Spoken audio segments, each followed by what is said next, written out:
Imagine a city shimmering under the sun, its golden spires piercing the clouds, streets alive with people who wield powers. We can only dream of levitating stones, harnessing energy from glowing crystals, maybe even bending time itself. This is Atlantis, a place so advanced, so otherworldly, that it feels like something out of a fever dream. And then, in a single night, it's gone, swallowed by the sea, leaving nothing but whispers and questions. Was it real? Was it a paradise of magic and mystery, or something even stranger, a colony of beings not from this world? What could destroy an entire civilization in the blink of an eye, leaving no trace for us to find? Let's start with the heart of the mystery, the vanishing. Picture this. It's thousands of years ago, maybe 10,000 BC or earlier. A thriving metropolis sits on a vast island, surrounded by endless ocean. Its people are unlike any others. They build towering temples without tools we'd recognize, align their cities with the stars, and wield knowledge that seems to defy the laws of nature. Some say they could communicate across great distances with their minds. Others claim they controlled the elements fire, water, maybe even the earth itself. But something goes wrong, catastrophically wrong. A great wave rises, or perhaps the ground shakes with a fury we can't imagine. The sky darkens, the stars disappear, and in one terrifying night, Atlantis sinks beneath the waves, lost forever, or so the story goes. But here's the question that keeps us up at night. What if Atlantis didn't just sink? What if it was erased, deliberately hidden from history by forces we don't understand? This isn't just a fairy tale.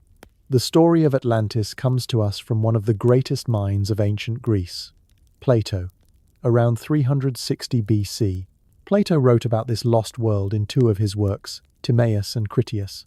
He described Atlantis as a powerful empire, a place of unimaginable wealth and beauty, located beyond the Pillars of Hercules, what we now call the Strait of Gibraltar.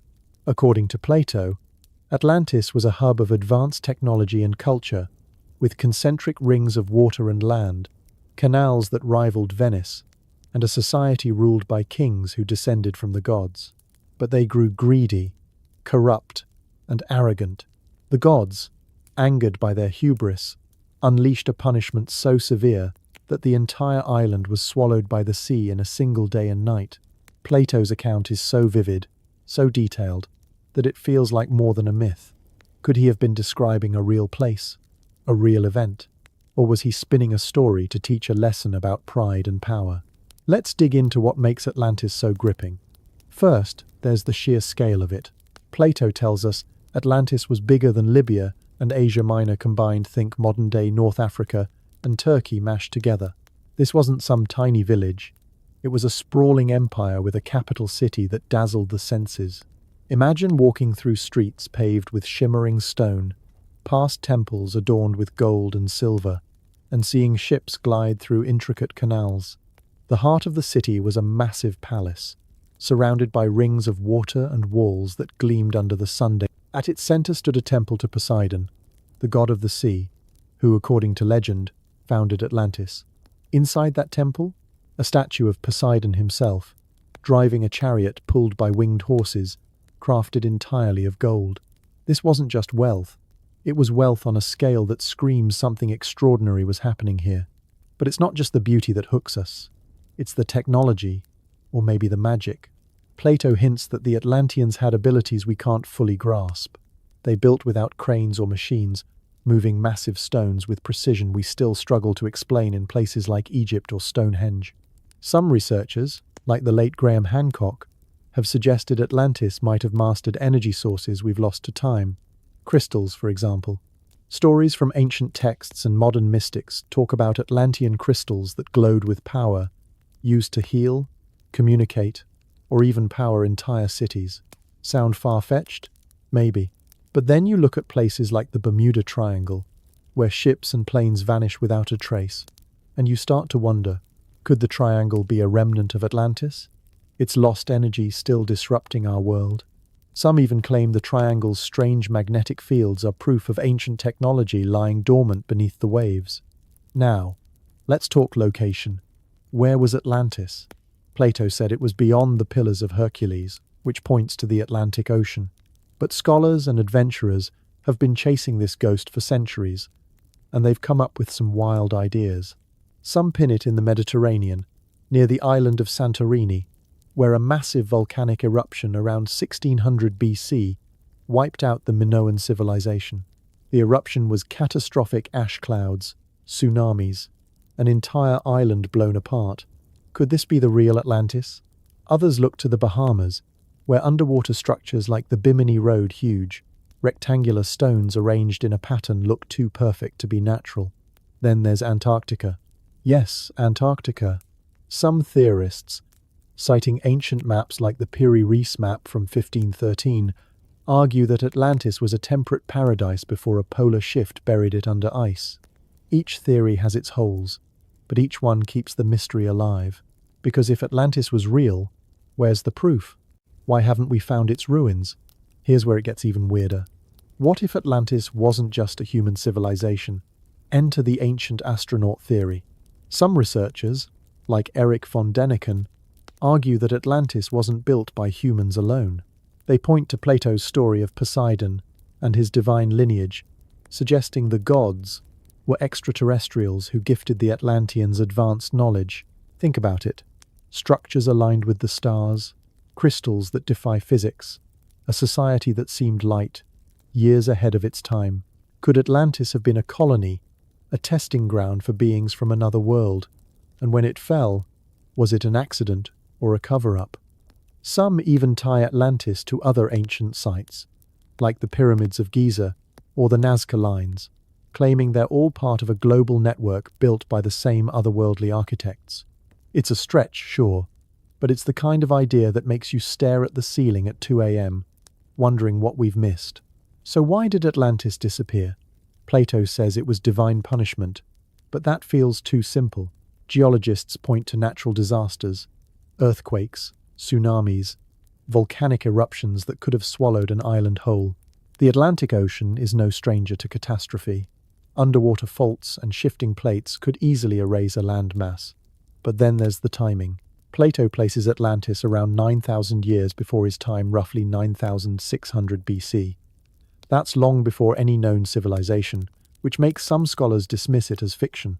Yet discoveries like Göbekli Tepe in Turkey, a site dating back to 10,000 BC, prove that advanced societies existed far earlier than we thought. Could Atlantis fit into that timeline? And if it did, what secrets did it take to the bottom of the sea? The truth is, we don't know. And that's what makes Atlantis so irresistible. It's a puzzle with missing pieces, a story that teases us with possibilities.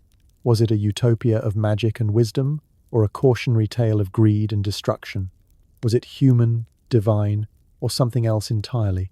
Every clue we chase, whether it's Plato's words, underwater ruins, or ancient maps, leads to more questions. And maybe that's the point. Atlantis isn't just a place, it's a mirror for our curiosity. A reminder that history is deeper, stranger, and more mysterious than we'll ever fully understand. Hey folks, this is Mr. H from Mystery History for Sleep, diving into the stories that keep us awake and wondering. If you're loving this journey into the unknown, hit that subscribe button and ring the bell so you don't miss our next adventure. Your support keeps this channel alive, and I'd love to hear your thoughts in the comments. What's your take on Atlantis? A desert stretching endlessly under a scorching sun and rising from the sands, a structure so massive, so precise.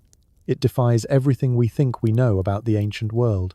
The Great Pyramid of Giza stands like a silent sentinel, its stones perfectly aligned, its dimensions whispering secrets we've been chasing for centuries.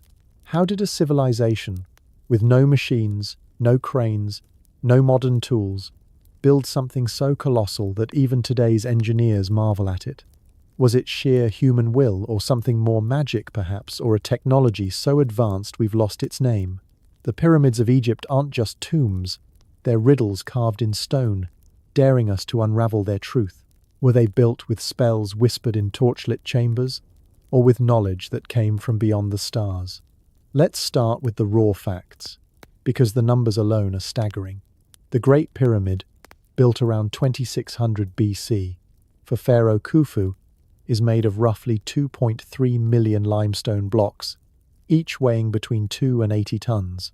That's millions of tons of stone, cut with such precision that you can't slip a piece of paper between them. The pyramid stands 481 feet tall, and its base is so perfectly square that the difference between sides is less than an inch. It's aligned to true north, with an accuracy of a fraction of a degree, a feat we'd struggle to match without GPS. And here's the kicker. The entire structure was supposedly built in about 20 years. Do the math. That's over 300,000 blocks laid per year, one every couple of minutes, day and night, for 2 decades. With copper tools and ropes, it sounds impossible. Now, the mainstream story says the Egyptians did this with brute force and ingenuity. Workers, tens of thousands of them, hauled stones from quarries hundreds of miles away, using sledges and ramps. They cut the blocks with copper saws and chisels, floated them down the Nile, and stacked them with nothing but muscle and math. Archaeologists point to evidence like the quarry marks at Aswan, where granite was carved, and ramps found near pyramid sites. It's a solid theory, backed by inscriptions and tools left behind. But when you stand at the foot of the Great Pyramid, staring up at its impossible bulk, it feels like there's more to the story. How did they align it so perfectly with the stars? How did they move 80-ton blocks up hundreds of feet? And why does the pyramid's layout seem to encode mathematical constants like pi and the golden ratio, ideas we didn't think the Egyptians knew? This is where the whispers of magic creep in. Ancient Egyptian texts, like the Book of the Dead, talk about priests wielding powers we'd call supernatural. These weren't just religious figures, they were masters of rituals, believed to channel divine energy. Some stories describe spells that could move stone or summon forces beyond human strength.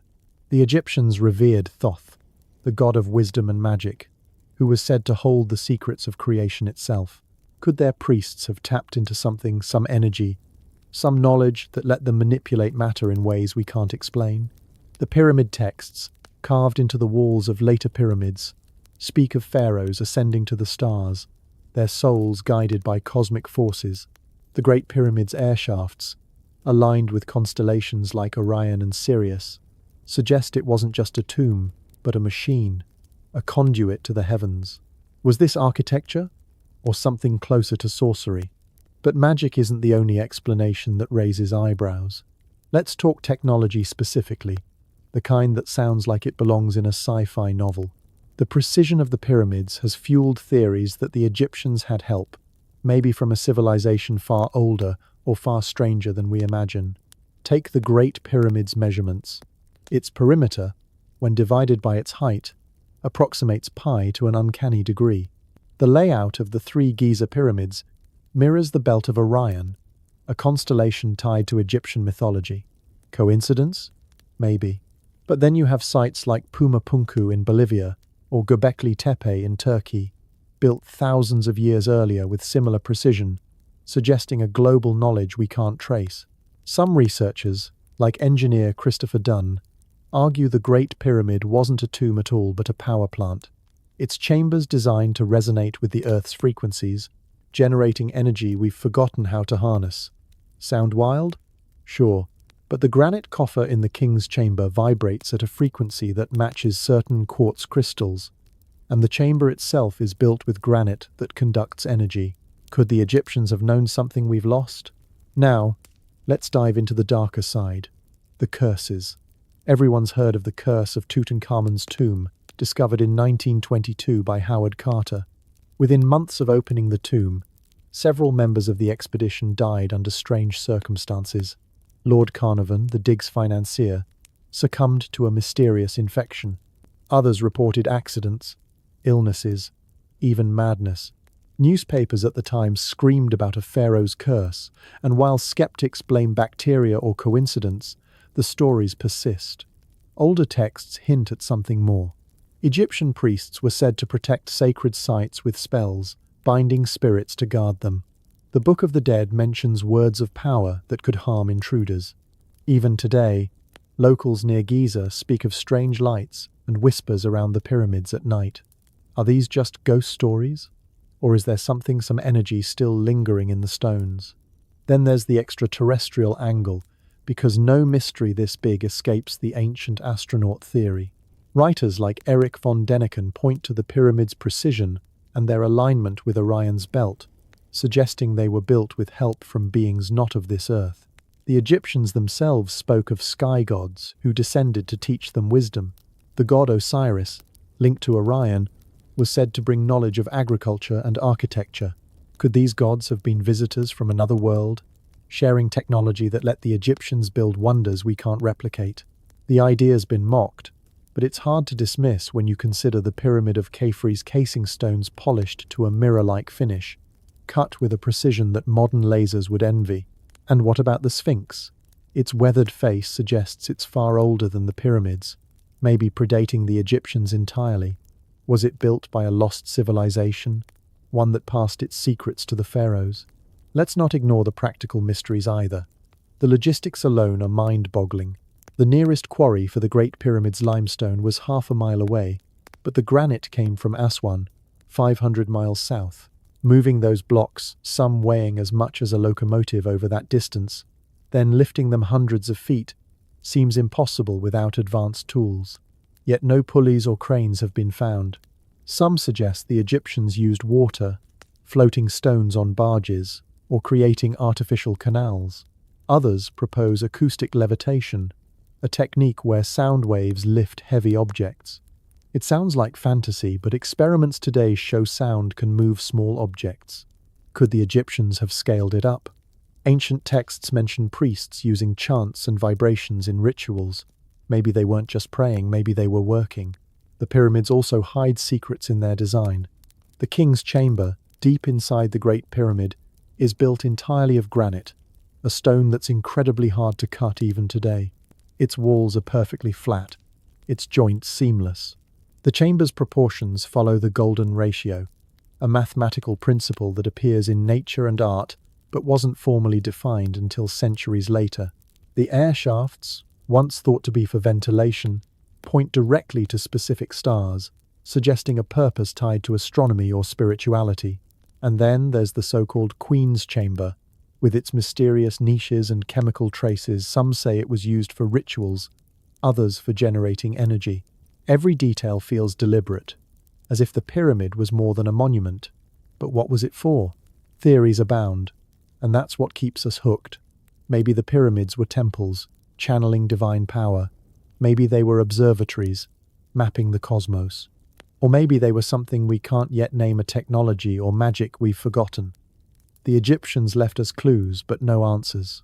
Their texts speak of a time when gods walked among men, when knowledge flowed from the heavens. Their monuments stand as proof of something extraordinary, yet the more we learn, the less we understand. The pyramids don't just challenge our history, they challenge our imagination. Hey folks, as we ponder these ancient wonders, I'm curious, where are you listening from tonight? Is it late where you are? Maybe midnight in New York? Or early morning in Tokyo? Drop a comment and let me know what time it is in your corner of the world. If the pyramids weren't built by magic or aliens, how do we explain the impossible? And if they were, what else have we lost to time? Next time, we'll step into the shadows of Stonehenge, where ancient stones whisper of rituals and secrets that might just connect to the mysteries of Giza. In the rolling green hills of southern England, a circle of massive stones stands defiant against time, their weathered surfaces whispering secrets older than history itself. Stonehenge, a monument as ancient as it is mysterious, looms like a riddle carved into the earth. These colossal slabs, some weighing up to 50 tons, were hauled across miles of rugged terrain, raised into perfect alignment with the sun and stars, and arranged with a precision that feels almost otherworldly. How did a people, armed only with stone tools and raw determination, build something so grand over 4,000 years ago? Was Stonehenge a sacred site where druids worked magic under moonlit skies? Or was it a cosmic observatory, decoding the heavens in ways we've forgotten? Or could it be something stranger, a portal, a beacon, a machine powered by forces we can't yet name? Let's start with the stones themselves, because their story alone is enough to make your head spin. Stonehenge was built in stages, starting around 3100 BC, long before the pyramids of Egypt rose from the sands. The largest stones, called sarsens, are up to 30 feet tall and were quarried 20 miles away in Marlborough Downs. The smaller blue stones, weighing a mere 4 tons each, came from the Preseli Hills in Wales, 200 miles away. Think about that, moving multi-ton rocks across rivers, hills and forests, without wheels or machines, over distances that would exhaust modern travelers. Archaeologists say they used sledges, rollers, and sheer manpower, but even that feels like a stretch. The blue stones, in particular, are special. Geologists have traced their unique composition to a specific outcrop in Wales, and local legends claim these stones have healing powers, vibrating with an energy that draws people even today. The layout of Stonehenge is what really sets it apart. The stones are arranged in a near-perfect circle, with some forming trilithons, 2 uprights capped by a horizontal lintel, like a giant stone doorway. The entire structure is aligned with the solstices. On the summer solstice, the rising sun shines directly through the heel stone, casting a beam into the heart of the circle. On the winter solstice, the setting sun aligns with the opposite side. This isn't random. The builders knew the movements of the heavens with an accuracy that rivals modern astronomy. They tracked the sun, the moon, maybe even the stars, embedding their knowledge in stone. But why? Was it a calendar to mark the seasons for farming? A temple for worship? Or something more, a way to connect with forces beyond our world? The whispers of magic come from the stories that cling to Stonehenge like mist. The most famous tale ties it to the Druids, the mysterious priests of ancient Britain. Roman writers like Julius Caesar described Druids as wise men who performed rituals, divined the future, and communed with the gods. By the 1700s, scholars like William Stukeley linked Stonehenge to these Celtic mystics, imagining moonlit ceremonies, sacrifices, and chants that invoked supernatural powers. The problem? Stonehenge predates the Druids by over 2,000 years. Still, the idea stuck, fueled by tales of the stone's strange properties. Some say the blue stones hum or glow faintly at night. Others claim to feel vibrations or see ghostly figures during solstice gatherings. Even today, modern Druids and pagans flock to Stonehenge for rituals, believing it's a place where the veil between worlds is thin. But magic isn't the only lens. Let's talk science, or at least the science of the ancients. Stonehenge's alignment with the solstices and lunar cycles suggests it was a kind of observatory, a way to map the cosmos. The station stones, 4 markers outside the main circle, align with the moon's extreme positions, hinting at an understanding of lunar cycles that took centuries to rediscover. Some researchers, like Gerald Hawkins in the 1960s, argued Stonehenge was an ancient computer used to predict eclipses and track celestial events. The Aubrey holes, a ring of 56 pits around the monument, might have been used to count years or mark astronomical cycles. This wasn't just a pile of rocks, it was a machine of stone and earth, built by people who knew the sky better than we might expect. Then there's the darker side. The bones. Excavations have uncovered human remains at Stonehenge, some dating back to its earliest days. Cremated ashes, buried in the Aubrey holes, suggest it was a place of death as well as life. Were these sacrifices, offerings to gods or spirits? Or were they honored ancestors, laid to rest in a sacred site? One skeleton, dubbed the Amesbury Archer, was found nearby with gold ornaments and tools, hinting at a high-status individual from around 2300 BC. His grave goods suggest connections to continental Europe, raising questions about who these people were and why they built here. Some bones show signs of violent death, fueling theories of ritual killings. Could Stonehenge have been a place of power, where life and death were bound together in ways we can't fully grasp? Now, let's step into the weird. Stonehenge sits at the heart of a landscape riddled with mysteries. Nearby are ancient burial mounds, stone circles, and the enigmatic cursus, a massive earthwork stretching over a mile. Some researchers connect Stonehenge to ley lines, invisible lines of energy said to crisscross the earth, linking sacred sites like Giza, Machu Picchu, and even the pyramids of Teotihuacan. The idea comes from Alfred Watkins in the 1920s, who noticed alignments between ancient landmarks. While mainstream archaeologists roll their eyes, others see Stonehenge as a node in a global energy grid, amplifying spiritual or cosmic forces. Reports of strange lights, unexplained sounds, and even UFO sightings near Stonehenge only add fuel to the fire. Could the stones be more than a monument, a beacon, a portal, or a conduit for energies we've forgotten? The extraterrestrial angle can't be ignored either. Proponents of the ancient astronaut theory, like Erich von Däniken, point to Stonehenge's precision and its celestial alignments as evidence of outside help. The Sarsen's massive size and the blue stone's distant origins suggest a knowledge of logistics and astronomy that feels almost alien. Some claim the stones were arranged to signal to the stars, perhaps to communicate with beings who taught the builders their craft. The nearby Silbury Hill, a massive artificial mound, and the strange patterns of crop circles that appear in Wiltshire fields keep the idea alive. Crop circles, often dismissed as hoaxes, have been reported near Stonehenge for decades, some with patterns so complex they defy easy explanation. Could they be echoes of the same forces that inspired Stonehenge? But let's ground ourselves in the human element. Building Stonehenge was no small feat.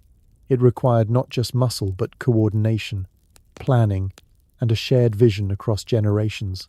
The builders lived in a world without writing, yet they passed down knowledge precise enough to align stones with the heavens. They celebrated, mourned, and worshipped here, leaving behind tools, pottery, and bones that tell a story of community. Recent discoveries, like the nearby Durrington Walls, a massive settlement, suggest thousands lived and worked near Stonehenge, feasting during solstices. This wasn't just a monument, it was the heart of a culture, a place where people came together to mark the turning of the seasons, the passage of life, and maybe something deeper. Yet the questions remain. Why this spot? Why these stones? The Salisbury Plain is dotted with other circles, but Stonehenge stands alone in its scale and ambition. Some say the blue stones were chosen for their acoustic properties when struck. They ring like bells, a trait that might have been sacred. Others point to the landscape itself, with its natural springs and rolling hills, as a place of spiritual power. Modern experiments show Stonehenge's stones create unique sound patterns, amplifying voices or music within the circle. Was it a stage for rituals, where chants and vibrations worked some kind of magic? Or was it a calendar, a temple, a graveyard, or all of these at once? Stonehenge keeps its secrets close. Every theory, from druids to aliens to ancient astronomers, feels like it captures part of the truth but never the whole. The stones stand silent, watching the centuries pass, daring us to guess their purpose. They're a testament to human ingenuity, or perhaps to something beyond human, and that's what makes them so haunting. We can measure their angles, map their alignments, dig up their bones, but we can't hear the voices that raised them. Here's the hook. If Stonehenge was a portal to the stars, or a temple of forgotten magic, what else did its builders know? And what connects it to the pyramids, to Atlantis, to the mysteries we're only beginning to uncover? Next time, we'll journey to the jungles of Central America, where the Maya left clues to a calendar that predicted the end of the world, or did it? Deep in the jungles of Central America, where emerald canopies hide ancient ruins, the Maya built a civilization that feels like it belongs to another world. Their towering pyramids, like the stepped marvel at Chichen Itza, rise from the earth, aligned with the stars in ways that defy explanation. Their calendar, a masterpiece of timekeeping, predicted cosmic events with chilling precision, sparking whispers of a prophecy that foretold the end of the world in 2012. But the Maya's story isn't just about numbers and stone, it's about a people who seem to touch the divine, whose rituals and knowledge hint at powers we can't fully grasp. Were they guided by supernatural forces, communing with gods through blood and fire? Or did they possess a science so advanced it looked like magic? And why did their great cities, buzzing with life, suddenly fall silent, swallowed by the jungle? The Maya left behind a legacy of mystery, and their secrets still pull us in, demanding answers we may never find. Let's start with the calendar, the heart of the Maya's enigma. The Maya didn't just track time, they mastered it.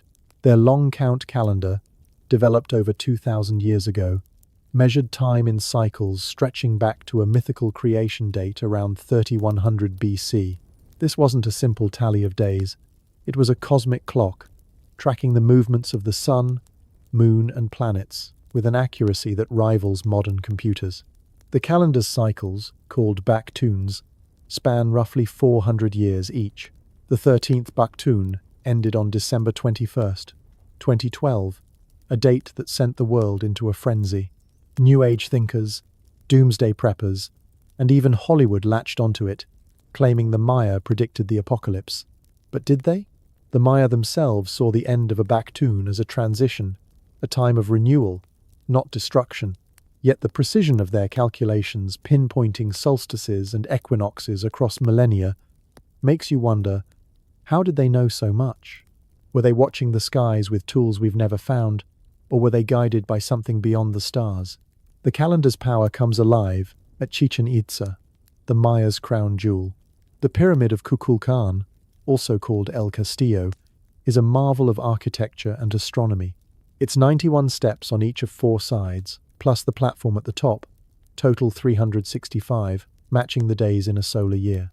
Twice a year, on the equinoxes, the setting sun casts a shadow that slithers down the pyramid's steps like a serpent, a living tribute to Kukulkan, the feathered serpent god.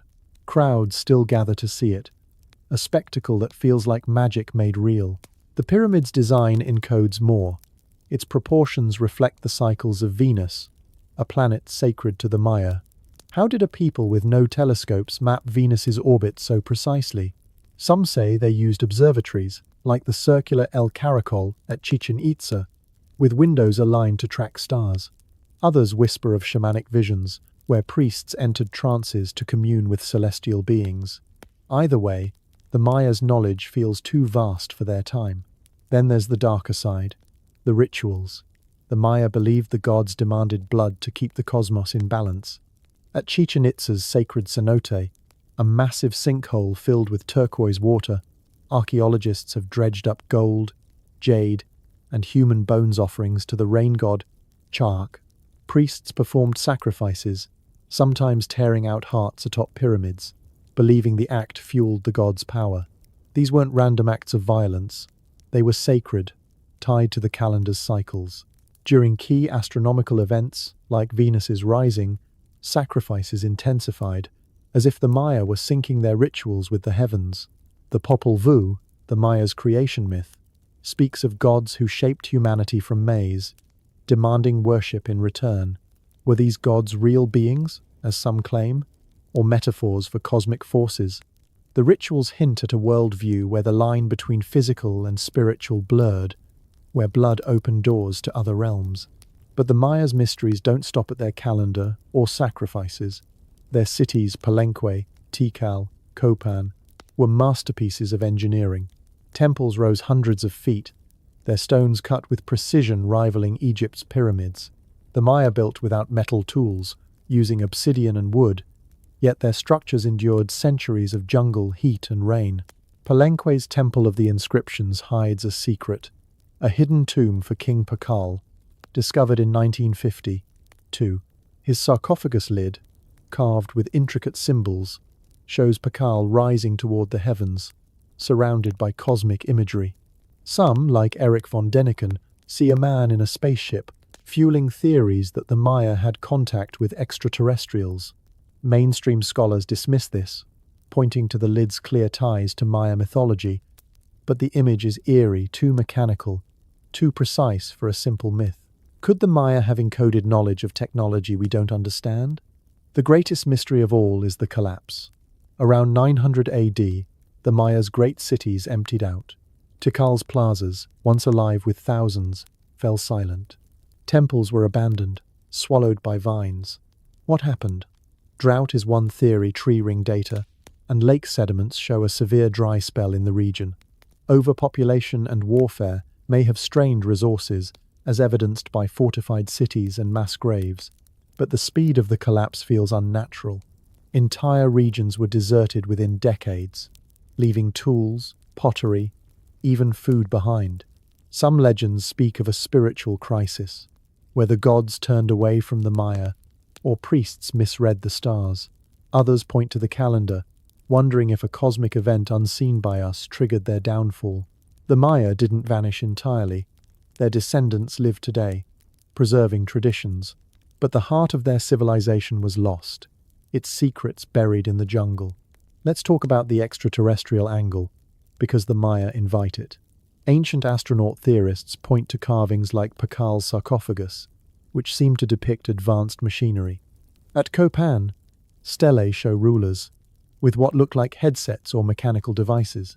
The Mayas' obsession with Venus and their precise star charts fuel speculation that they learned from visitors beings who shared knowledge of astronomy or technology.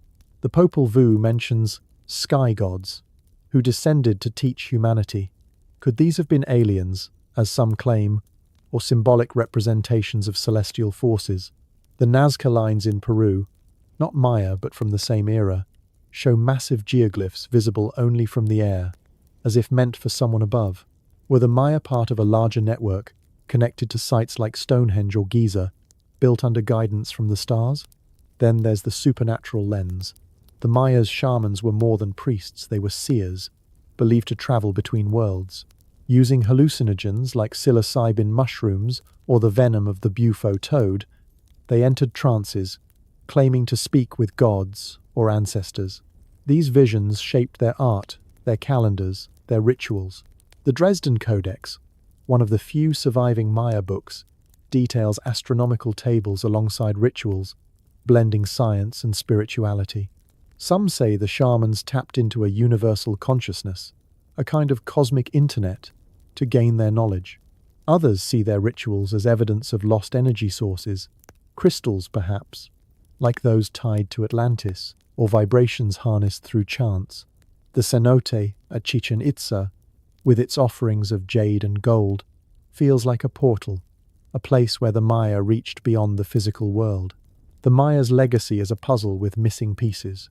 Their calendar, their pyramids, their rituals, they all point to a people who saw the world differently, as a place where time, space, and spirit were one. Their cities, now ruins, stand as proof of their genius, but also their mystery. Why did they build with such precision? Why did they track the stars so obsessively? And why did they vanish so suddenly, leaving their secrets to the jungle?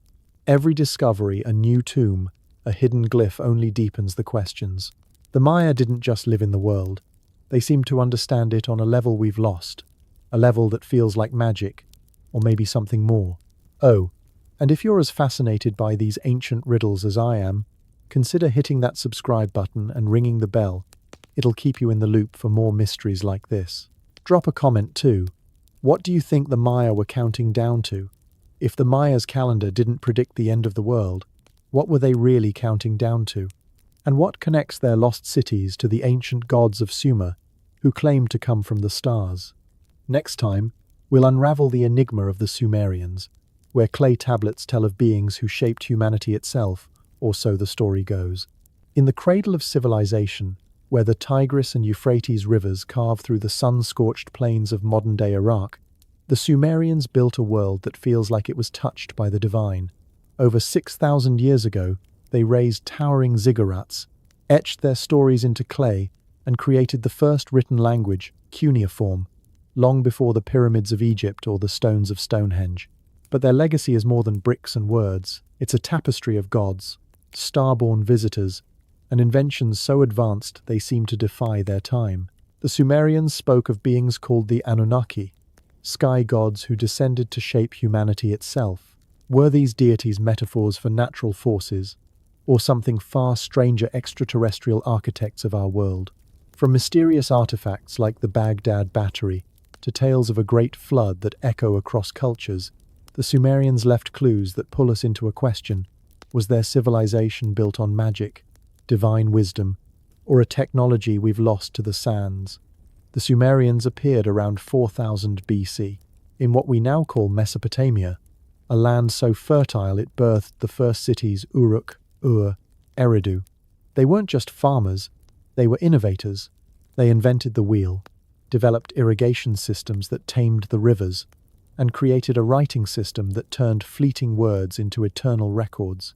Their ziggurats, stepped pyramids reaching for the sky, were more than temples, they were cosmic bridges, connecting Earth to the heavens. The greatest, the Ziggurat of Ur, stood over 70 feet tall, its base a perfect square, aligned with the cardinal directions. Built around 2100 BC, it was a monument to Nana, the moon god, and a place where priests performed rituals under starlit skies. But why were the Sumerians so obsessed with the stars? Their texts describe planets, constellations, and celestial cycles with a precision that feels uncanny for a people with no telescopes. At the heart of their story are the Anunnaki, the gods who dominate Sumerian mythology. According to clay tablets like the Enuma Elish, the Anunnaki came from the heavens, led by figures like Enlil and Enki, to create order on Earth. The Atrahasis, another ancient text, tells of the Anunnaki fashioning humans from clay to serve as workers, easing the gods' burdens. These weren't distant deities. They walked among men, teaching them agriculture, writing, and the secrets of the cosmos. But here's where it gets wild. Some, like Zechariah Sitchin, argue the Anunnaki weren't gods at all but extraterrestrials from a planet called Nibiru, orbiting beyond Neptune. Sitchin's ideas, though controversial, point to Sumerian descriptions of the Anunnaki as tall, radiant beings with advanced knowledge. The tablets describe them mining gold, a detail Sitchin ties to a need for atmospheric repairs on their homeworld. Far-fetched? Maybe. But the Sumerians' sudden leap from hunter-gatherers to city builders, around 3500 BC, feels like a spark from somewhere else. Then there's the Baghdad Battery, a discovery that fuels the strangest theories. Found in 1936 near Baghdad, these clay jars, dating to around 200 BC, contain copper cylinders and iron rods, sealed with asphalt. When filled with an acidic liquid like vinegar, they produce a small electric current. Were these batteries used for electroplating gold or powering rituals? Skeptics say they were just storage vessels, but experiments show they work as primitive batteries. The Sumerians, or their successors, had no known use for electricity, yet the jars exist, hinting at a technology we can't place. Could they have been part of a larger system, lost when Sumer's cities fell? Or were they ritual objects, charged with a symbolic magic tied to the gods? The Sumerians' flood stories add another layer of mystery. The Epic of Gilgamesh, written around 2100 BC, describes a great deluge sent by the gods to wipe out humanity.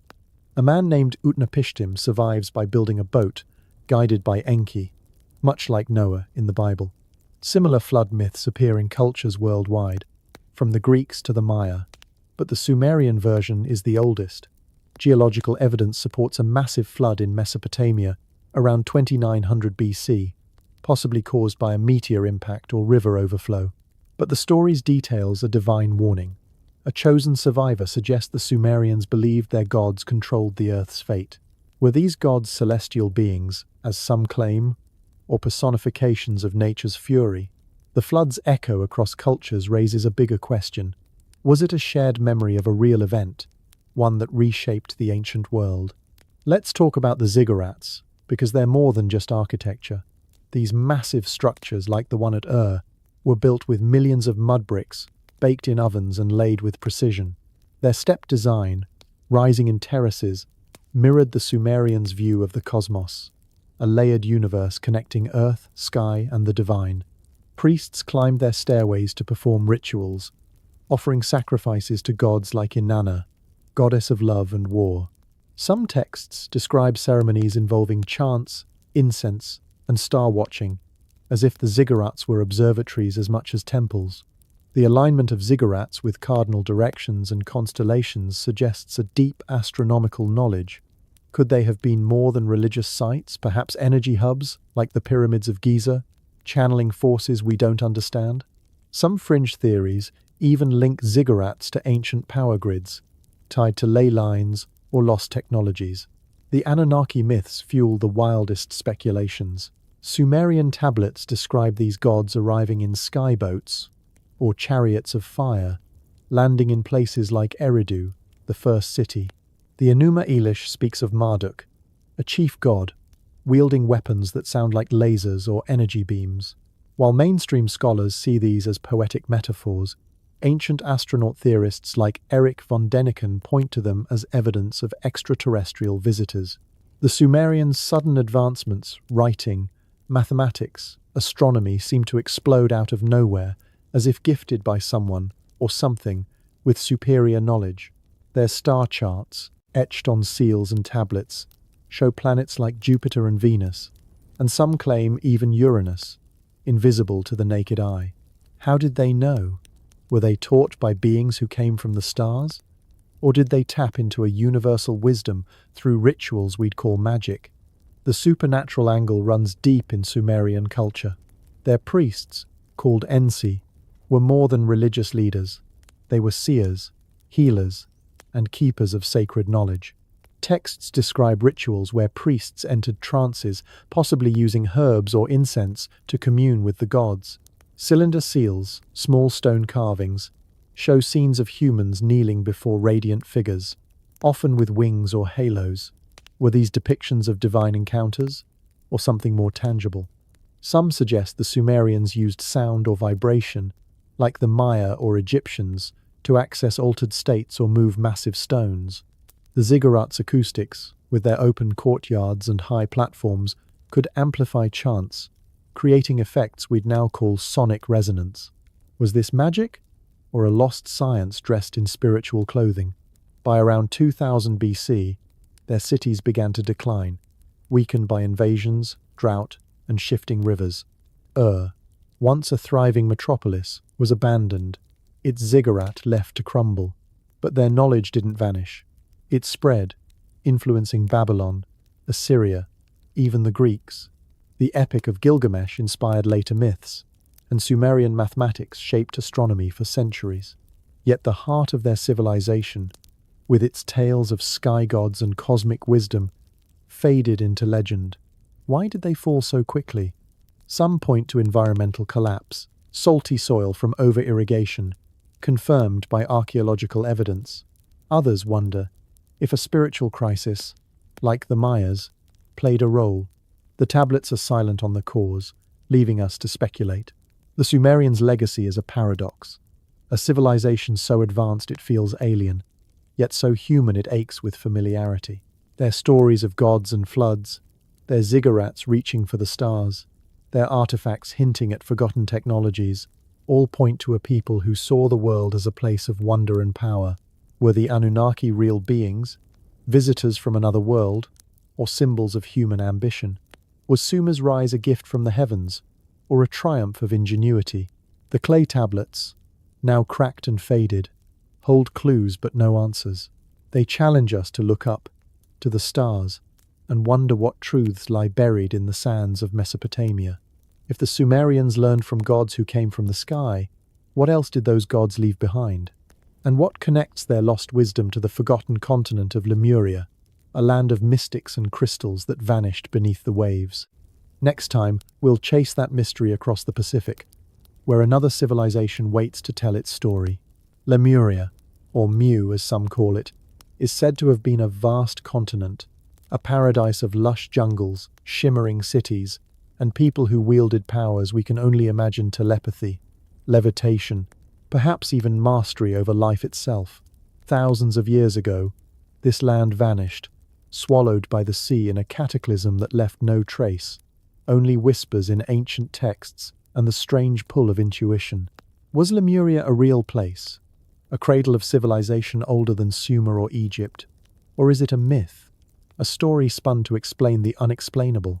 From mysterious stone ruins scattered across Pacific islands to tales of crystals pulsing with energy, the story of Lemuria tugs at our curiosity, hinting at a truth buried deeper than the ocean floor. Could this lost world hold the key to humanity's forgotten past? The idea of Lemuria first surfaced in the 1800s, not from ancient texts but from science, sort of. In 1864, zoologist Philip Sclater noticed something odd. Lemurs, those wide-eyed primates, were found in Madagascar, India, and parts of Southeast Asia, but nowhere in between. To explain this, he proposed a sunken landmass in the Indian Ocean, a bridge that once connected these regions. He called it Lemuria, after the lemurs. Geologists later debunked the idea, citing plate tectonics and continental drift, but the name stuck, morphing into something far grander, a lost civilization, a Pacific counterpart to Atlantis. By the late 1800s, mystics like Helena Blavatsky, founder of Theosophy, seized on Lemuria, describing it as a spiritual homeland where enlightened beings mastered psychic powers and lived in harmony with nature. Unlike Atlantis, with its tales of hubris and divine punishment, Lemuria was painted as a utopia, a golden age lost to catastrophe. But where does Mu come in? The name Mu emerged from James Churchward, a British explorer in the early 1900s, who claimed to have uncovered ancient tablets in India and Central America. These tablets, he said, described a vast Pacific continent called Mu, home to millions of advanced people who built megalithic structures and sailed the seas in advanced ships. Churchward's Mu was a technological marvel, its people using solar energy, crystals, and even anti-gravity devices. He placed it in the Pacific, stretching from Hawaii to Easter Island, and said it sank around 12,000 BC after volcanic eruptions and earthquakes tore it apart. Skeptics dismiss Churchward's claims his tablets have never been found, but his ideas resonate, fueled by the eerie similarities between Pacific Island cultures and their massive stone relics. Let's explore those relics, because they're the closest thing we have to evidence. Across the Pacific, from Easter Island to the Marquesas, ancient sites hint at a shared history. Easter Island's moai, those iconic stone giants, number nearly 1,000, some weighing over 80 tons. Carved from volcanic rock around 1000 AD, they stare out to sea, their purpose unknown. Were they tributes to ancestors or markers for something greater? In the Marquesas, massive stone platforms called mie stand in jungles, adorned with carvings of gods and spirits. On Pohnpei, in Micronesia, the ruins of Nan Madol defy logic. Hundreds of basalt columns, some weighing 50 tons, form artificial islands linked by canals. Built around 1200 AD, Nan Madol's stones were quarried miles away, moved without wheels or cranes. Local legends speak of brothers who used magic to lift the stones, or flying canoes that carried them. Could these sites be remnants of a lost continent, their builders descendants of Lemuria's survivors? The stories of Lemuria and Mu are steeped in the supernatural. Blavatsky's Theosophy described Lemurians as spiritually advanced, capable of telepathy and astral projection. They were said to commune with cosmic forces, using crystals to channel energy for healing or communication. These Lemurian seed crystals, as modern mystics call them, are quartz stones found in places like Brazil, believed to hold ancient knowledge. Some claim they glow or vibrate when activated, a faint echo of Lemuria's power. Churchward went further, describing Mu's people as masters of levitation and energy manipulation, using devices powered by the sun or Earth's magnetic field. These ideas sound like fantasy, but they echo tales from other cultures. Atlantis's glowing orbs, Egypt's vibrating chambers, Sumer's sky gods. Could there be a kernel of truth, a forgotten technology dressed as magic? Then there's the cataclysm. Both Lemuria and Mu are said to have sunk in a single devastating event. Churchward pointed to volcanic activity and shifting tectonic plates, not unlike the eruption that destroyed Santorini in 1600 BC. Geologists agree the Pacific is a hotbed of seismic activity. The ring of fire, encircling the ocean, is proof. Submerged landmasses, like the Zealandia continent near New Zealand, show that large land areas can sink over time. But a sudden collapse around 12,000 BC, that's harder to prove. The end of the last ice age, around 10,000 BC, saw sea levels rise dramatically as glaciers melted, flooding coastal regions. Could this have swallowed a Pacific civilization? Some point to underwater structures like Yonaguni, off Japan's coast, as evidence. Discovered in 1986, Yonaguni's stepped platforms and columns, submerged for 10,000 years, look man-made to some, natural to others. If they're artificial, they could be a relic of Mu, built before the waters rose. The extraterrestrial angle, as always, creeps in. Ancient astronaut theorists like Erich von Däniken see Lemuria and Mu as outposts of a galactic civilization. The Pacific's vastness, they argue, makes it a perfect landing zone for star-faring visitors. The Moai of Easter Island, with their oversized heads and cryptic gazes, are often cited as depictions of alien beings or their influence.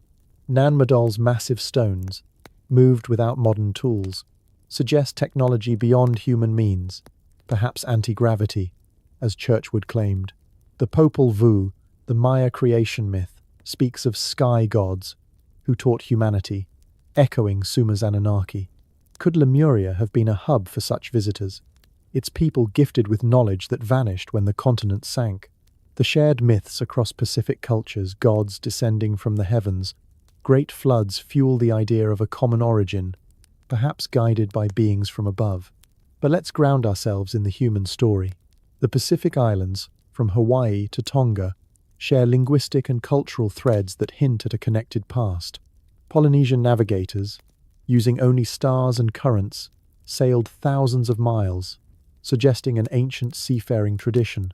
Their oral histories speak of a homeland, sometimes called Hawaii, lost to the sea. Could this be Mu, passed down through generations? The Lapita people, who spread across the Pacific around 1000 BC, left pottery and tools that link distant islands. Their sudden appearance, with advanced sailing skills, feels like the echo of a greater civilization. If Lemuria or Mu existed, its survivors may have seeded these cultures, carrying fragments of their knowledge across the waves. The spiritual side of Lemuria is what keeps its legend alive. Modern mystics see it as a beacon of enlightenment, a place where humanity lived in balance with the earth. Stories describe Lemurians as tall, graceful beings with elongated skulls, a trait some link to cranial deformation practices in ancient cultures. These tales, though unproven, resonate with finds like the Paracas skulls in Peru, dated to around 400 BC, which show unusual elongation. Were these attempts to emulate Lemurian ancestors? Crystals, too, play a central role. Lemurian seed crystals are said to hold encoded wisdom, activated through meditation. While science dismisses such claims, the stone's unique striations and clarity draw believers, who feel a connection to a lost world. The mystery of Lemuria and Mu lies in its absence. Unlike Atlantis, with Plato's detailed accounts, or Sumer, with its clay tablets, Lemuria relies on fragments, myths, ruins, and intuition. The Pacific's vastness hides its secrets well. Its depths, deeper than Everest is high, could conceal entire cities. Yet the stories persist, fueled by the Moai's silent watch, Nan Madol's impossible stones, and Yonaguni's submerged steps. Was Lemuria a real place, a continent of mystics and masters, or a myth born of our longing for a golden age? The truth may lie not in the ocean, but in the echoes it left behind in the cultures, the stones, the stories that refuse to fade. By the way, where are you tuning in from as you dive into this lost world? Share in the comments what time it's ticking where you are. If Lemuria's crystals held the secrets of a lost world, what powers did they unlock? And how do those secrets connect to the legend of Merlin, a wizard whose magic may have shaped the fate of ancient Britain? Next time, we'll follow that trail to the misty shores of Camelot, where myth and history collide. In the misty forests and rugged hills of ancient Britain, where legends blur with history, one name echoes through time like a spell whispered in the dark. Merlin. A wizard, a prophet, a shapeshifter, Merlin is the heart of the Arthurian saga, a figure who wields powers that feel torn from a world beyond our own. He conjures visions, moves massive stones with a word, and guides kings toward destiny or doom. But was Merlin real? A flesh and blood sage whose wisdom shaped the fate of a nation? Or was he something stranger, a time traveler, a mystic tapping into cosmic forces, or even a remnant of a lost civilization like Atlantis or Lemuria? From the enchanted woods of Camelot to the mysterious stones of Stonehenge, Merlin's story weaves magic into the fabric of Britain's past, leaving us to wonder, what truths hide behind the myth? The tale of Merlin begins in the shadows of the 5th century AD a chaotic time when Roman rule had crumbled, and Britain was a patchwork of warring tribes. The earliest accounts, from Welsh texts like the Historia Brittonum, written around 800 AD, describe a boy named Ambrosius, born without a father, gifted with prophecy. This boy, later called Merlin, was said to have advised King Vortigern, revealing a hidden pool beneath a collapsing tower where two dragons, one red, one white, battled in a vision of Britain's future. By the 1200s, Geoffrey of Monmouth's Historia Regum Britanniae transformed Merlin into a mythic figure, the son of a mortal woman and an otherworldly spirit, perhaps a demon or a fae. His powers were vast. He could see the future, change his shape, command the elements. In these stories, Merlin becomes the architect of King Arthur's rise, forging a kingdom from chaos. Let's dive into one of Merlin's most famous feats, Stonehenge. According to Geoffrey, Merlin used magic to build the ancient monument, transporting massive stones from Ireland to Salisbury Plain. The story says King Aurelius, seeking a memorial for fallen warriors, sent Merlin to retrieve the Giant's Dance, a circle of enchanted stones. With a wave of his hand, or perhaps a spell, Merlin moved the multi-ton blocks across seas and hills, raising them in a single night. Modern archaeology tells a different tale. Stonehenge was built around 3000 B.C., long before Merlin's time, with Saracens from 20 miles away and bluestones from Wales, 200 miles distant. But the legend persists, fueled by the stones' impossible precision and their alignment with the solstices. Could Merlin's story be a memory of an older truth, a forgotten knowledge of how those stones were raised? Or was he, as some speculate, a time traveler, wielding technology mistaken for magic? Merlin's magic feels vivid, almost tangible, in the Arthurian tales. In Sir Thomas Malory's Le Morte d'Arthur, written in 1485, Merlin shapeshifts to deceive enemies, conjures mists to hide armies, and foretells the rise and fall of Camelot. He enchants the sword Excalibur, drawn from a stone to prove Arthur's right to rule, and guides the king to the Lady of the Lake, who offers the blade's true power. These acts aren't just parlor tricks. They suggest a mastery over reality itself. Some stories describe Merlin using incantations, others crystals or sacred groves, hinting at a connection to Druidic traditions. The Druids, ancient Celtic priests, were said to wield powers like divination and weather control, much like Merlin. But Druids left no written records, and their practices, suppressed by Roman conquest, are shrouded in mystery. Was Merlin a Druid, preserving their secrets in a Christianizing world, or something more? The supernatural runs deep in Merlin's story. His birth to a mortal mother and a spirit father suggests a liminal existence, neither fully human nor divine. Welsh tales call him a wild man, living in forests, speaking with animals, and seeing visions of the cosmos. Some accounts tie him to sacred sites like Glastonbury Tor, a hill steeped in Celtic spirituality, said to be a gateway to the otherworld. The Vita Merlini, another of Geoffrey's works, portrays Merlin retreating to the woods, driven mad by prophecy, yet still commanding nature's forces. This aligns with Celtic beliefs in shamans who bridged worlds, using rituals to tap into energies we'd call magic. Could Merlin have harnessed these forces, perhaps through chants or sacred objects, like the crystals of Lemuria or the vibrations of Egyptian priests? His ability to predict events like Arthur's battles feels eerily precise, as if he saw time itself. But let's explore the wilder theories, because Merlin invites them. Some, like modern mystic John Michael Greer, suggest Merlin was a time traveler, using advanced knowledge to shape history. The idea sounds outlandish, but consider the details. Merlin moves stones with ease, predicts events with uncanny accuracy, and seems unbound by the limits of his era. Could he have been a visitor from a future or a past where technology mimicked magic? Others tie him to lost civilizations. The Welsh bard Taliesin, sometimes linked to Merlin, speaks of ancient wisdom from a time before Britain. Could Merlin have been a survivor of Atlantis or Lemuria, carrying their secrets to a new land? The Arthurian tales hint at a forgotten age, with enchanted swords and lakes that feel like echoes of older myths, like the glowing orbs of Atlantis or the sky gods of Sumer. Then there's Camelot itself, a kingdom that feels more dream than reality. No definitive evidence places Camelot on a map, though some point to sites like Cadbury Castle in Somerset, a hill fort with 5th century fortifications. Excavations there reveal a thriving settlement, possibly a power base for a warlord like Arthur. But Camelot's true power lies in its symbolism, a utopia of justice and honor guided by Merlin's wisdom. Yet the stories are dark too. Merlin's downfall, often tied to his love for the enchantress Nimue, sees him trapped in a cave or tree by his own magic. This betrayal, detailed in Mallory's work, feels like a warning. Even the greatest power can't escape fate. Was Camelot real? A fleeting moment of unity in a fractured land?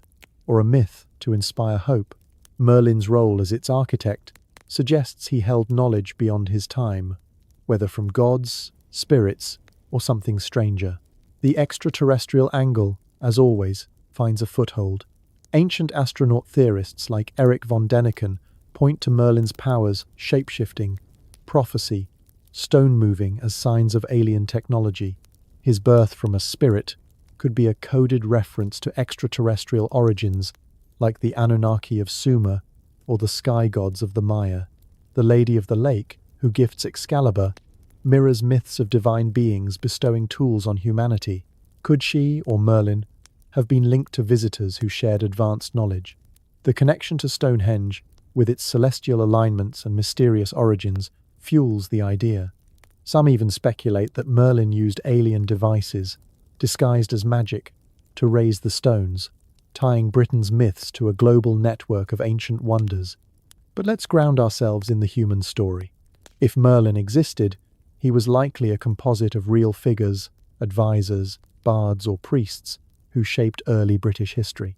The 5th century was a time of upheaval, with Saxon invasions and Roman withdrawal leaving a power vacuum. A figure like Merlin, wise and charismatic, could have united tribes, using knowledge of astronomy or engineering to inspire awe. His link to Stonehenge, though legendary, may reflect a cultural memory of its importance, a site where rituals marked the solstices. The Arthurian tales, written centuries later, wove these fragments into a saga, blending Celtic mysticism with Christian ideals. Merlin's magic, then, could be a metaphor for leadership, wisdom, or the power of story itself. Merlin's powers, his visions, his connection to sacred sites, they feel too vivid to be pure invention. Glastonbury, tied to both Merlin and Arthur, is steeped in legend, with its chalice well and tor said to pulse with spiritual energy.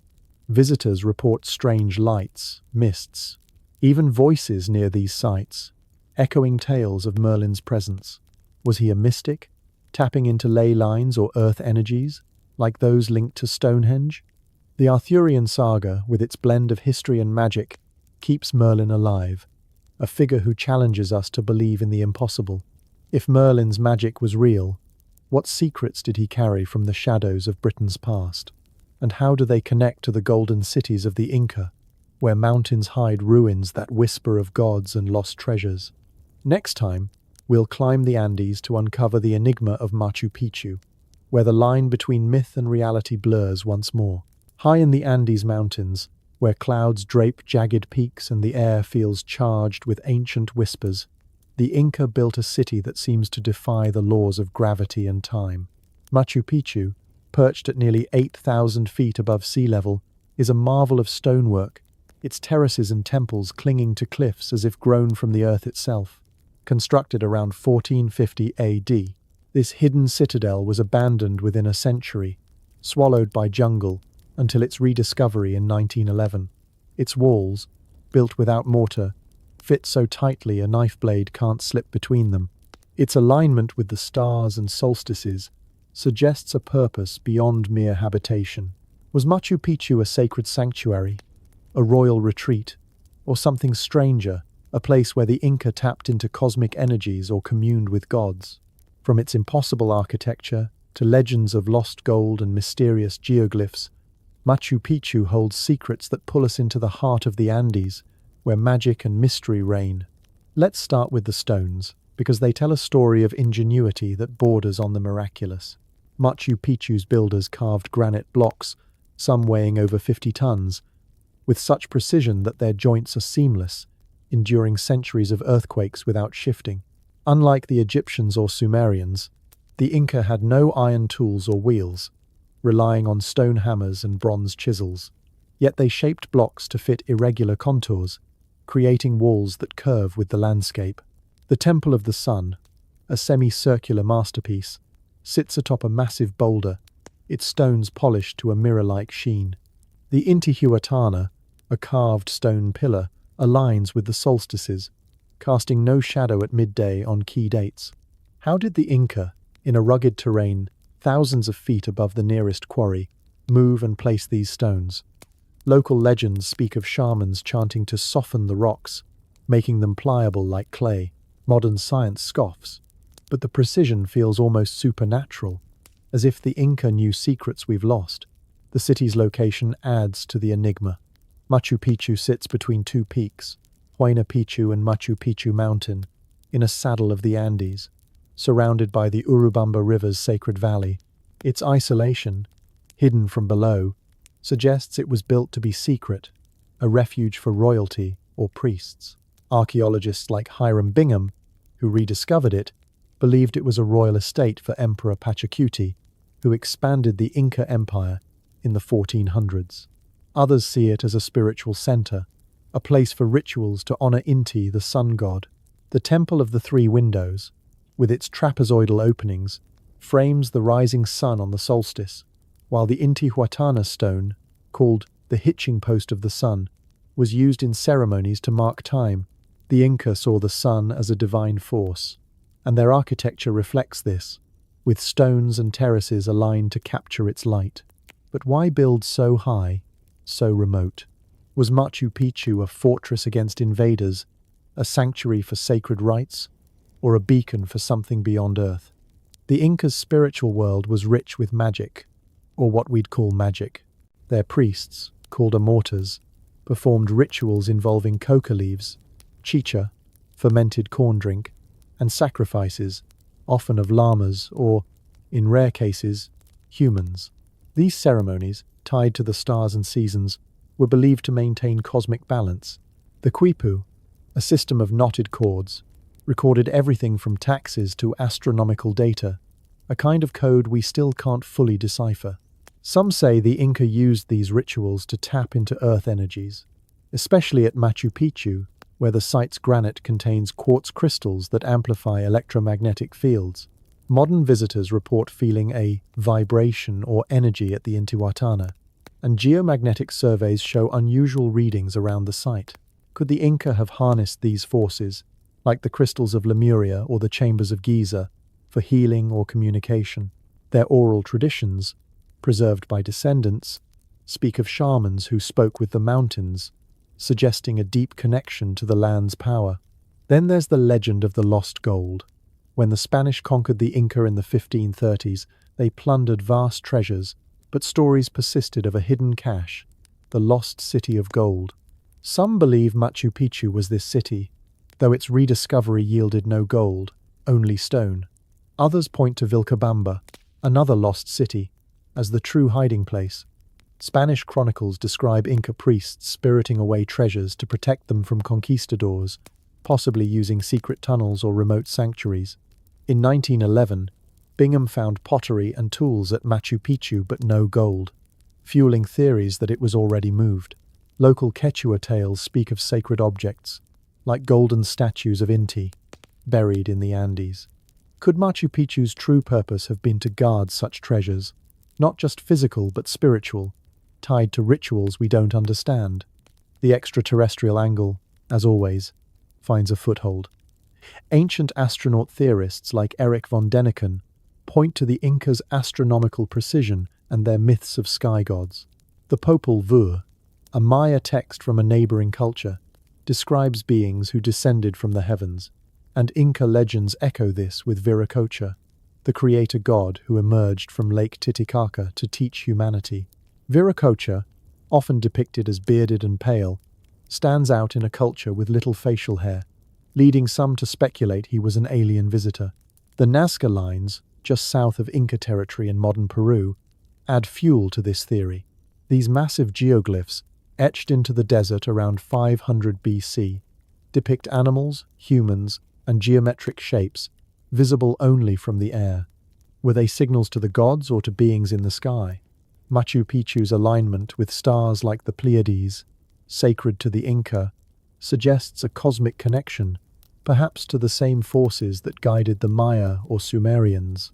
Let's talk about the Nazca lines, because they're impossible to ignore. Stretching across hundreds of square miles, these lines form figures like a hummingbird, a monkey, and a mysterious astronaut wearing what looks like a helmet. Created by removing dark surface stones to reveal lighter soil, they're preserved by the desert's dryness. Their scale and precision, visible only from above, baffle archaeologists. Were they ritual paths, as some suggest, walked by shamans in trance? Or were they, as von Däniken claims, landing strips or markers for extraterrestrial craft? The Inca, though later than the Nazca culture, shared the region and its myths, and their own structures, like the Sacsayhuaman fortress near Cusco, show similar precision. Sacsayhuaman stones, some weighing 200 tons, fit together like a puzzle, their edges curved to withstand earthquakes. Could this be evidence of a shared technology, passed down from a lost source? The collapse of Machu Picchu adds another layer of mystery. By the time the Spanish arrived in 1532, the city was already abandoned. Why? Smallpox, brought by Europeans, likely decimated the population, but Machu Picchu's isolation should have protected it. Some point to internal strife. Civil wars after Pachacuti's death weakened the empire. Others suggest a spiritual crisis, as if the gods turned away. The Quipu offer no answers. Most were destroyed by Spanish priests who saw them as pagan. The city's rediscovery, overgrown but intact, feels like a time capsule, its stones silent about its final days. Yet the Inca's descendants, the Quechua, preserve stories of a sacred valley where spirits linger, and visitors to Machu Picchu report strange sensations, whispers, shadows, a sense of being watched. Is this imagination, or something more, embedded in the stones? The Inca's engineering is another puzzle. They built roads stretching thousands of miles, from modern Ecuador to Chile, with suspension bridges spanning canyons. Their agriculture, using terraced fields like those at Machu Picchu, fed millions in harsh terrain.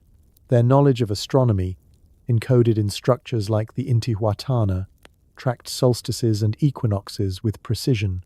Yet they left no written language, only the Quipu, which may hide data we can't unlock. Some theorize the Inca used sound or vibration, like the Sumerians or Maya, to move stones or enhance rituals. Experiments show granite can resonate at specific frequencies, and the Intihuatana's shape suggests it could amplify energy. Was this deliberate, a technology disguised as spirituality, or a coincidence of sacred design? Machu Picchu's secrets lie in its contradictions, a city both hidden and grand, practical and mystical. Its stones speak of a people who mastered their world, yet its abandonment hints at forces beyond their control. Was it a temple to the sun, a refuge for kings, or a node in a global network of ancient sites, linked to Stonehenge, Giza, or Nan Madol? The Inca saw the Andes as alive, a place where mountains and rivers held power. Machu Picchu, cradled by peaks, feels like a focal point for that power, a place where the physical and spiritual met. Its mystery endures, not just in its stones, but in the questions it raises about who we are and what we've forgotten. Hey, if you're loving this dive into the Andes' secrets, why not subscribe and tap the bell to catch our next adventure? Maybe share in the comments what you think Machu Picchu's true purpose was. I'd love to hear your take. If Machu Picchu was a sanctuary for ancient energies, what connected it to the unseen forces of the earth? And how do those forces tie to the ley lines, a hidden grid that may link every sacred site we've explored? Next time, we'll map that invisible network, where the earth itself holds secrets older than time. Across the globe, from the windswept plains of Stonehenge To the sun-baked sands of Giza, ancient sites seem to whisper of a hidden connection, a pattern too precise to be chance. These places, pyramids, stone circles, sacred mountains, aren't scattered randomly. Many believe they're linked by invisible threads called ley lines, pathways of energy that pulse through the earth like veins of power. First proposed in 1921 by Alfred Watkins, ley lines are said to connect sacred sites in straight lines, forming a global grid that hums with spiritual or cosmic force. Are these lines mere coincidence, alignments of human imagination, or something deeper, a forgotten network used by ancient civilizations to tap into the Earth's energy? From strange lights flickering over sacred hills to shamans who walked these paths in trance, the mystery of ley lines pulls us into a world where the planet itself seems alive, its secrets etched in stone and soil. Let's start with Watkins's idea, because it's where the story begins. An amateur archaeologist, Watkins noticed that ancient sites in England, churches, standing stones, burial mounds often lined up in straight paths across the landscape. He called these leys, from an old Anglo-Saxon word for cleared paths, and mapped them across Britain. Stonehenge, Glastonbury Tor, and Avebury's stone circle fell into eerie alignment, as if ancient builders had a map we've lost. Watkins saw these as trade routes or ceremonial paths, but his idea grew into something bigger. By the 1960s, mystics and researchers like John Mitchell expanded the concept, claiming ley lines were channels of Earth's energy, used by ancient cultures for rituals, navigation, or even communication with the cosmos. Skeptics dismiss this as fantasy, pointing out that straight lines can be drawn between any points if you try hard enough. But when you trace these lines across continents, connecting Giza's pyramids to Machu Picchu, or Easter Island's Moai, the coincidences start to feel uncanny. The energy of ley lines is what makes them so compelling. Modern dowsers, people who use rods or pendulums to detect unseen forces, claim these lines carry a subtle electromagnetic or spiritual energy. At places like Stonehenge, dowsers report strong reactions, as if the stones amplify a hidden current. Scientists have measured unusual geomagnetic fields at some sites, like Machu Picchu's Intihuatana stone, or the rollright stones in England, where compasses can behave strangely. Quartz, a common mineral in granite and sandstone, generates piezoelectric energy when compressed, and many ancient sites, from Giza to Nan Madol, are built with quartz-rich stones. Could this be deliberate, a way to harness Earth's natural vibrations? Some believe the ancients used these lines for healing, meditation, or rituals, sensing energies we've forgotten how to feel. Reports of strange sensations, tingling, warmth, even visions at places like Sedona, Arizona, a supposed ley line hub, keep the idea alive. But it's not just feelings. There are physical clues. Many ley lines align with astronomical events.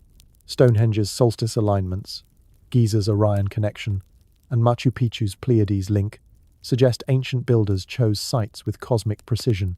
The street, Michael Line in England, a ley line named for churches dedicated to the Archangel, stretches from Cornwall to Norfolk, passing through Glastonbury and Avebury. It aligns with the May Day sunrise, a sacred date in Celtic tradition. In Peru, the Nazca lines, those massive desert geoglyphs, form straight paths that some link to ley lines, pointing towards solstices or sacred mountains. These alignments aren't random. They suggest a global understanding of geography and astronomy, as if ancient cultures shared a blueprint we can't see. Could ley lines be a map of sacred energy, guiding builders to places where the Earth's power was strongest? Ancient traditions, from Celtic druids to Inca shamans, speak of the Earth as a living entity, with sacred sites as its pulse points. In Britain, folklore ties ley lines to fairy paths, routes where spirits travelled, and disturbing them brought bad luck. In Australia, Aboriginal songlines trace paths across the landscape, connecting sacred sites in a web of spiritual geography.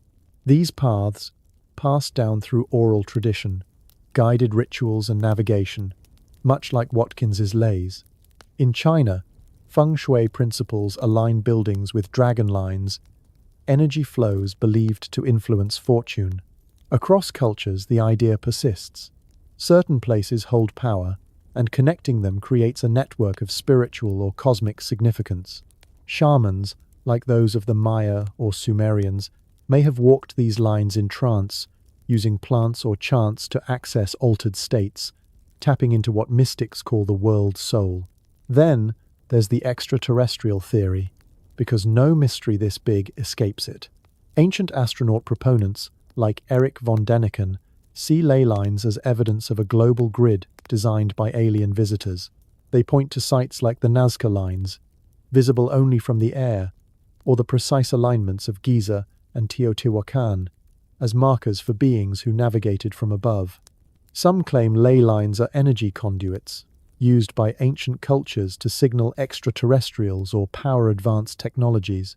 The idea stretches credulity, but the global scope of these alignments, connecting sites across oceans, built thousands of years apart, raises questions. Why do so many cultures, from the Inca to the Sumerians, build with similar precision, often aligning with the same stars?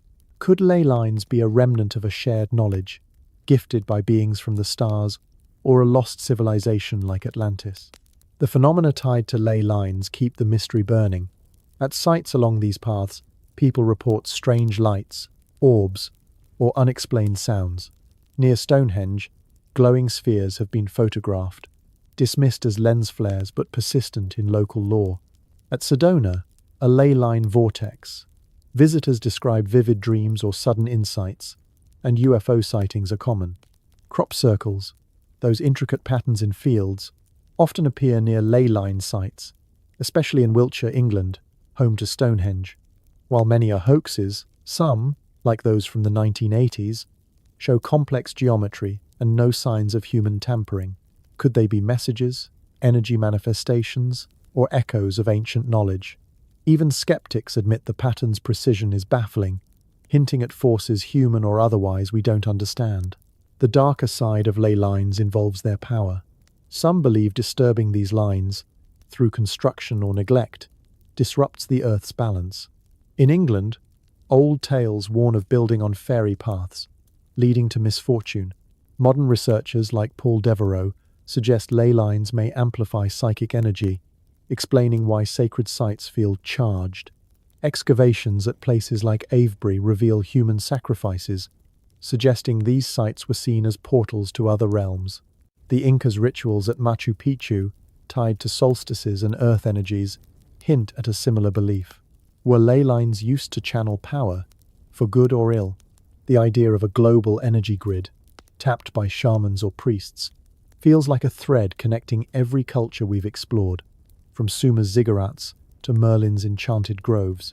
Yet the truth remains elusive. Ley lines could be a human construct, our minds finding patterns in chaos. Watkins's original idea was practical trade routes, not magic, but the consistency of these alignments, across continents and millennia, challenges that simplicity. The Earth's magnetic field, known to influence animals and even human behavior, might play a role, guiding ancient builders to places of natural power. Science can't yet measure Earth energy, but it can't dismiss it either. The stones of Giza, the terraces of Machu Picchu, the moai of Easter Island, they all sit on lines that feel alive, as if the planet itself is speaking. Ley lines ask us to look beyond the physical, to wonder if our ancestors knew something we've forgotten, something that tied them to the earth and the stars. If ley lines connect the Earth's sacred sites, what message were our ancestors trying to send? And how does that message echo in the global myths of ancient astronauts, beings who may have shaped our world from the stars? From the enigmatic carvings of Göbekli Tepe to the precision-cut stones of Pumapunku, ancient sites around the world whisper tales that challenge everything we think we know about human history. These aren't just relics of forgotten peoples. They're puzzles that some believe point to visitors from the stars, extraterrestrials, who shaped our civilizations with technology we can only dream of. Enter the ancient astronaut theory, popularized by Eric von Däniken in his groundbreaking book, Chariots of the Gods, back in 1968. Von Däniken argued that the gods of ancient myths weren't divine beings but aliens, advanced explorers who descended in fiery chariots, sharing knowledge that jump-started human progress. From the pyramids of Egypt to the Nazca lines in Peru, he saw evidence of otherworldly influence everywhere. Skeptics call it pseudoscience, but the theory has captivated millions, spawning shows like Ancient Aliens and endless debates. So, let's dive into this grand conspiracy, exploring sites like Pumapunku and Göbekli Tepe, where history meets the cosmos in ways that make you question reality itself. At its core, the ancient astronaut theory suggests that extraterrestrials visited Earth thousands of years ago, influencing human development.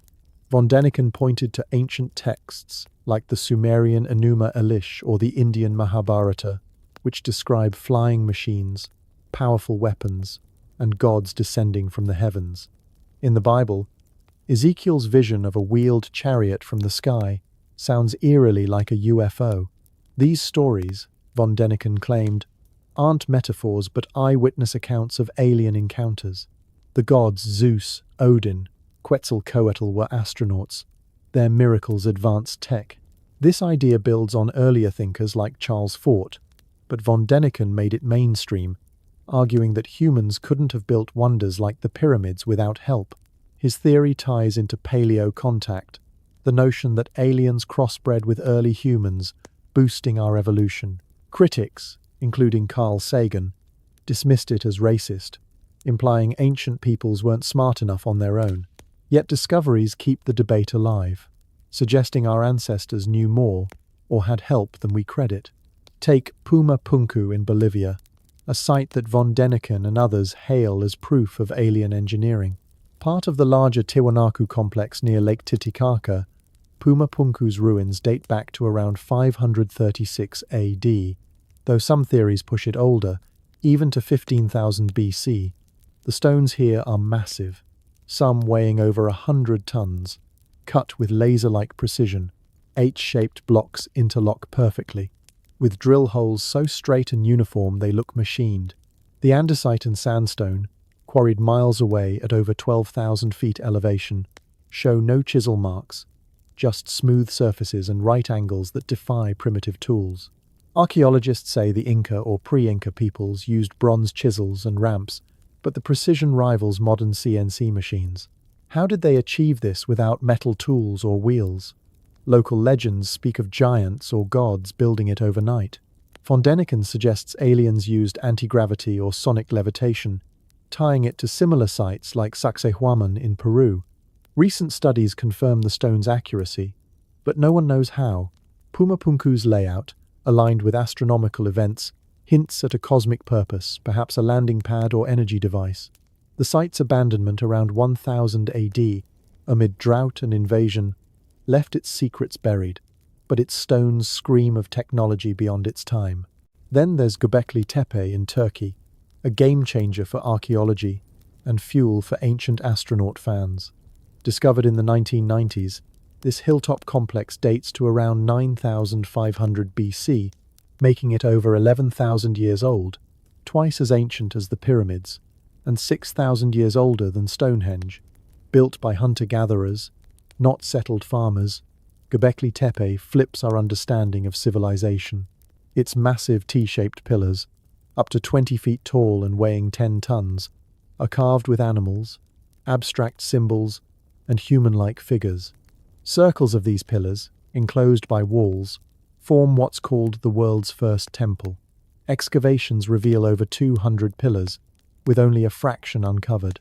The carvings, lions, foxes, scorpions, suggest rituals tied to the stars, perhaps commemorating a comet impact around 10,800 BC that may have triggered the Younger Dryas cold snap. Von Däniken and others see alien influence.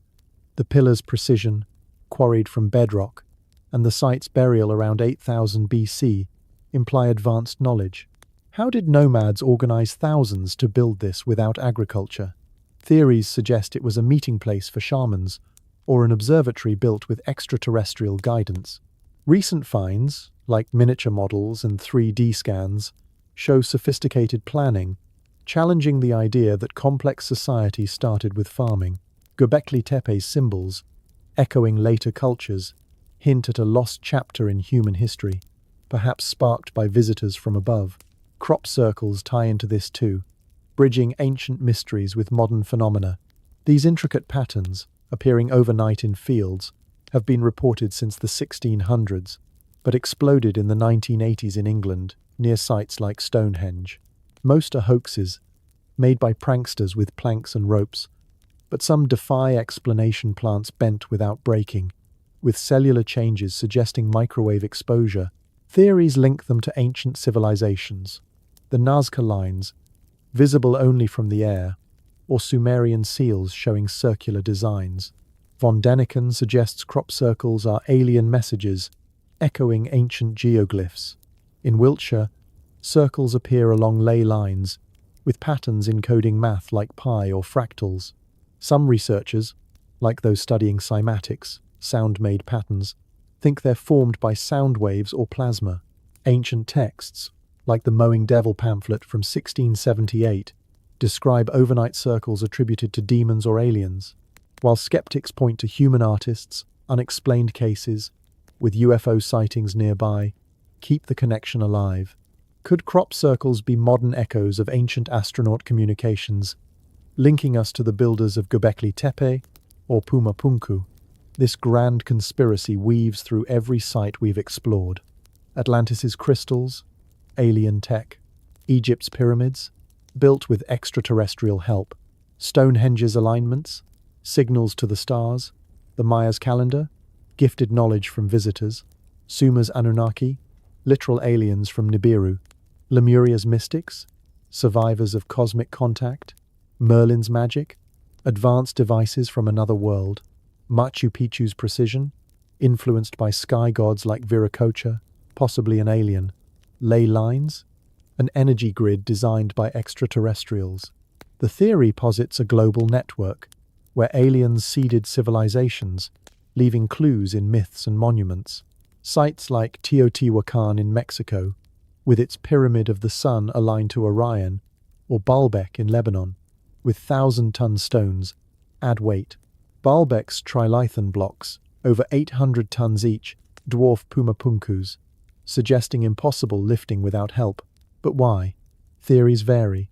Aliens mined gold, as in Sumerian tales, or experimented on humans, crossbreeding to create us, per von Däniken. Some say they guided evolution, leaving DNA markers.